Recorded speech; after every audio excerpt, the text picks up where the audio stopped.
And we're live. Question for you boys. This is a $10 Patreon level question here. The same one that gets your PKN. On your body, would you rather replace 15 pounds of fat with muscle, 15 pounds of muscle, or would you rather have your compound lifts go up by 75 pounds and your single muscle lifts go up by 15 to 30 pounds? Definitely switch out the fat for the muscle. That's going to give me an enormous increase in lifts in the first place. You know how many dips I'm going to be able to do? Dude, if I have 15 pounds of fat converted to muscle, I'm going to have to put on my weight belt. I just have no interest in getting stronger. Like that's such a low priority list. I feel like the B side of this should have been something much better. Because I think someone said, would you want like a more attractive face? One of the questions one time was like more attractive face or more attractive body. And it's like, I got to think about that. But with this one, it's like, well, yeah, because who gives a fuck how strong you are? I think Taylor does for some odd reason. But like, it's fun. It's fun. It's not like I'm like, oh man, I can't wait to be able to pick up that box and I'm helping people move. Isn't it though? Let me swap the B side. Well, part of that is, but there's an internal satisfaction when you pull up or put up numbers that you've never done before. It's like a real tangible, like, holy shit, Taylor a month ago couldn't have achieved this. There was real difference. A little. All right. What if the A side was swap the 15 pounds of fat with muscle, and the B side was $150,000? Yeah. Oh, I'm definitely take the money. I'm taking the money. Yeah. All right. Well, I made a mistake. Now the B side is 15,000. Yeah, you still take the money. The A side's pretty easy to accomplish. 15 grand. Swapping 15 pounds of fat for muscle might be worth 15 grand to me, especially if it's a new 15 grand as opposed to removing from the current network. No, I already know what I would do. I'd be like 15 more pounds of muscle, 15 less pounds of fat. I can eat whatever I want forever. That's how that works. So on my stream, there was a question like, Woody, would you rather have like a perfect body, or would you rather improve your body a ton or keep your hairline or something like that? And it was like, yeah, if you gave me, I don't know, Brad Pitt's body, I'd just fuck it up. Like I might as well keep the hair. But I don't think so gaining 15 pounds of muscle, losing 15 pounds of fat isn't something that, I mean, you could fuck that right up pretty quickly because like a pound of muscle burns like 12 calories a day. Like it's nothing. What? Yeah. Oh, I thought it was more. That's disheartening. Yeah. It's like 12 calories a day. I'm 90% sure. And then, 15 pounds of fat gone, that's a pound is 3,500 calories. So you're talking about 35,000 plus 7, 42,000 calories that you can splurge on. As soon as you splurge on that, you've gained it back. Yeah. But what a few weeks that'll be. That'd be a great day though, right? Yeah. Oh man. Just what am I getting? Another $5 hot and ready, sir. Just going back in there, just wolfing. Not even good food. Just what's a $5 hot and ready? Little Caesars pizza. Is the Little worst. Caesars? Is that everywhere? I thought that was everywhere. I just don't go to eat much pizza. It's not bad. No, I'd like that swap. It'd be an easy call if it was somehow permanent. Like I think everyone has kind of a resting body, whether that be your lifestyle, your genetics, or whatever. Like this is where you trend to, and you almost have to fight, like be really irresponsible to get too fat, or really disciplined to get better than your sort of resting body. If you would just improve my resting body, my normal state of affairs by 15 and 15, I'd look pretty good. Yeah, absolutely. Like, would you guys ever get aggravated? Maybe not when you would go out to dinner with someone who is like, I remember a friend of mine lives somewhere else now, but he was like 6'3", and I think he weighed 160 pounds, 155 pounds, like an outrageously skinny person. Like they didn't make belts in his size. Like every time you look at his belt, he might even need more muscle. Yeah, he needed some more muscle, some more whatever. And then he would, like, we'd go out to eat or something after work, and he'd be like, dude, I'm famished. And I'm like, dude, me too. I'm getting 2 entrees. And like he would get his entree, like a burger, take 2 bites, and then like eat 3 fries, and then just sit there and watch me mow down. And I just wanted to be like, dude, if we could just kind of average this somehow, we could hit a real happy medium here. Like, but then I also think like that would suck to not like want to eat, to have no appetite. Like you wouldn't, like you couldn't build muscle. You couldn't get fitter. Like you would just be a skinny guy forever. But I'd rather be like that. Skinny than way too fat. In my prime, I didn't get any joy out of food. This is like 20-year-old Woody, 22-year-old Woody. Yeah, I did. I was just like, I have a certain job to do where I eat these meals, and they're all healthy meals. I'm like an athlete at this point, and I eat to sustain life and to stay fit, and that was why I ate. It wasn't because I look forward to that meal. Now, like my dinner tonight, it was pork, baked potato, and mixed vegetables. Nothing amazing, but to me it was like a combination of good food and me being so hungry. I loved my dinner tonight, and that just wasn't me at 21. I never enjoyed a meal, really. I would like that back. If I had that back, I'd have abs back. Yeah. If I stopped liking food, that'd be nice. How do you feel about Adderall? I think I'm a fan. That seems like it just performance-enhancing drugs. Really? Yeah. Adderall always made me find food disgusting. Yeah, you just don't want to like eat. the very idea of like a chocolate bar, even like whatever the thing that you think, like, yeah, even when I'm full, I kind of would like a Reese's cup. I could do one at least. Right. Like an ice cream sandwich. I don't go and get them, but if you would have put one in front of me, you can't keep it. It's mine now. Yeah. Yeah. But Adderall always made that stuff seem disgusting to me. Huh. Have you ever ordered two things at a place and you had to pretend that one of them was for, and you're like getting it to go?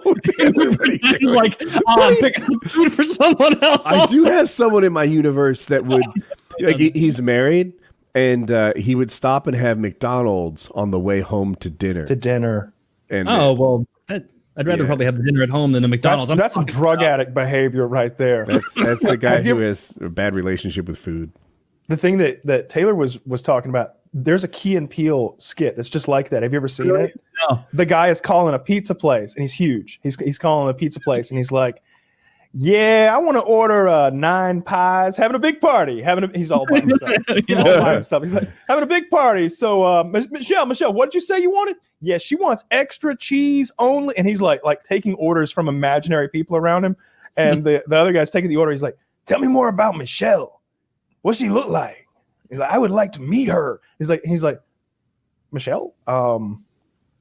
She's got a weight problem. She's not very attractive. He's like, oh, I care about what's on the inside. And she sounds like she is beautiful on the inside. And he's like trying to convince this guy that like he doesn't want to date his imaginary friend who's fake ordering pizza so that he can have 9 pies. It's a good sketch. It gets very dark at the end. I was more meaning like I'll go to Chipotle and want like a burrito bowl and a quesadilla, and you have to like order your burrito bowl or your burrito and then be like, oh, and I got another one. You like pretend to look at your phone, be like, oh, and she wants extra steak on that. And then at the end, it's just you walk out of there like they knew. You're like fake arguing with a person on the phone about their unhealthy decisions. Well, the meals are already in the bag. Well, if you know what, to prove you wrong, I will add another chicken quesadilla onto the meal. You know, I'm sorry. I don't even know if you know if you do this, but she seems to think you do. Could you dip the whole burrito in queso? just submerge it, roll it a couple times, and then throw it in the foil. That's what she wants. I know. If she's being ridiculous, can you use a quesadilla to wrap the burrito? Now that you can do. You can do. All right. Well, I'll take one of those. That's literally an option. Yeah. No way. Yeah, you didn't know that? What I'm getting. Who's yeah. Is it Dunkin' Donuts that will use donuts as the bread for like a breakfast meal? Oh yeah, like a little bagel sandwich, but they'll just put a donut. Yeah. It looks good on TV. Which honestly sounds awful, but like I remember one day like someone was comparing like a Coca-Cola, like a full sugar Coca-Cola, to like how many donuts it took to equal it. I was blown away. It's like 8 donuts or something in a Coca-Cola. Like donuts actually aren't that bad for you. There's not as much sugar in there as you think. But like, especially compared to a bagel. It's not just sugar though, right? Because like I think there's a lot of fat in there. So it just might be highly caloric even if the calories aren't all sugar. Let me see how many are in. Let's just pick a Krispy Kreme donut. Yeah. Glazed, if you could. That's my favorite. I don't think those are as bad as you think. I'm going to guess. Let's guess before I look. A single glazed donut, I'm going to go $3.90. I'm going to say $1.70. I'm going to say $2.10. Okay. $1.90. Damn it, I busted. You win, I suppose. That's not bad at all. No, once I heard your numbers, I'm like, these fools. They all went low, but I was wrong. Okay. Yeah, like I said, it's not as bad as you think it is. I mean, obviously, you don't make meals of donuts, but right. You put 2 of them. Now we're threatening 400 in just the bread. And you put a sandwich in the middle of some sort, and you. Oh no, you split the donut. Oh, I didn't know that. Okay. Yeah.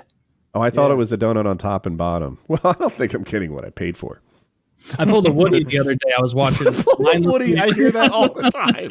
I don't know what it is. I pulled a Woody the other day. Dude, they started saying that in my acro club, pulling Woodies. And these are things I've never done. Everything is pulling a Woody. Black man? No. No, it's like I pulled a Woody. No. What? I didn't insult anyone. Well, I'm befuddled. What did you do? They'll be like, I pulled a Woody. I ran out of gas. I've never done that. Why is it pulling a Woody shorthand for everything now? But then it's like, and then once I fussed about it, it became a running joke, and now everything is pulled. There's a guy. I'm sorry, Para Stories. He broke a personal record. He went over 100 miles in a paraglider. So there's no motor. He just went from column of rising air to column rising air. And to break the 100-mile marker is kind of this like distinguishing thing. Most people haven't done that. He pulled a Woody. In this case, that meant he peed himself 4 times on the trip because he was unprepared to urinate. And so he just went on himself during the flight. Ooh. And I'm like, I've never done. Why is everything pulling a Woody? But there's an example. Well, mine was just, I was mindlessly watching Impractical Jokers, and I had one of those tins of like smokehouse almonds, which taste so good. And I was just, you know how it is, sitting there munching, episode by episode goes by, and before you know it, your salty fingers are hitting tin, and you're like, there's no way I ate this many almonds. And then you just throw it away before you look at the calorie information. Wait, what? No. You rookie, you didn't eat the salt dust? You didn't take the pinches? Wait, you gotta shake that tin every now and then to redistribute that salt dust on them all. What kind of almonds do you get? Do you just get the salted ones? I get just smokehouse flavored almonds. It's one of like it's just a smokier tasting salted almond. Yeah, there's a barbecue one, and there's a habanero barbecue. Habanero barbecue. That one's good. And the wasabi one I actually like too. I've never even seen that in stores. I'll have to try it. Yeah, they're really. I mean, if you like wasabi, like if you like sushi, I bought no salt almonds once. So I was like, God. I like almonds, and then I got home and I had a couple, and I'm like, you know what? I don't like almonds. You know what I did with my no salt almonds? This is a true story. About 2 months ago, I bought a big bag of no salt almonds. The squirrels got them. Yeah. The squirrels got them. Like I literally like reached in and grabbed like 2, popped them, and went, why is my mouth so all right, well, the squirrel's going to have a good day. I'm just literally throwing fistfuls of this $8 bag of almonds out to the fucking wildlife. Somehow the no salt makes it drier. Drier, exactly. It makes no sense. The salt the salt makes you salivate, which makes your mouth less dry. I think that's this is it. Almonds? Almonds, yeah. Yeah, almonds. The only really good unsalted nut is cashews. And even then you want to salt them. First of all, they should all be salted. I'm right. I mean to say you're right about that. But a good almond, when you bite it, is almost like liquid on the inside. Like there's a little bit of juice coming out. Almonds shouldn't be like Gushers. Gushers is an exaggeration, but a high quality. Look, there are a few listeners out there who's like, Woody's right. Man knows I want his an almonds. almond milk cum shot every time I bite into one of these. Dude. You mean when you bite into it and it's almost buttery, like a cashew? Sure. It's like smooth. And I'm on board. Yeah. Cashew guys have the best nut texture. Do you guys like boiled peanuts? I know that's really a southern thing, but I love boiled peanuts. I thought you would. I don't think I've had them.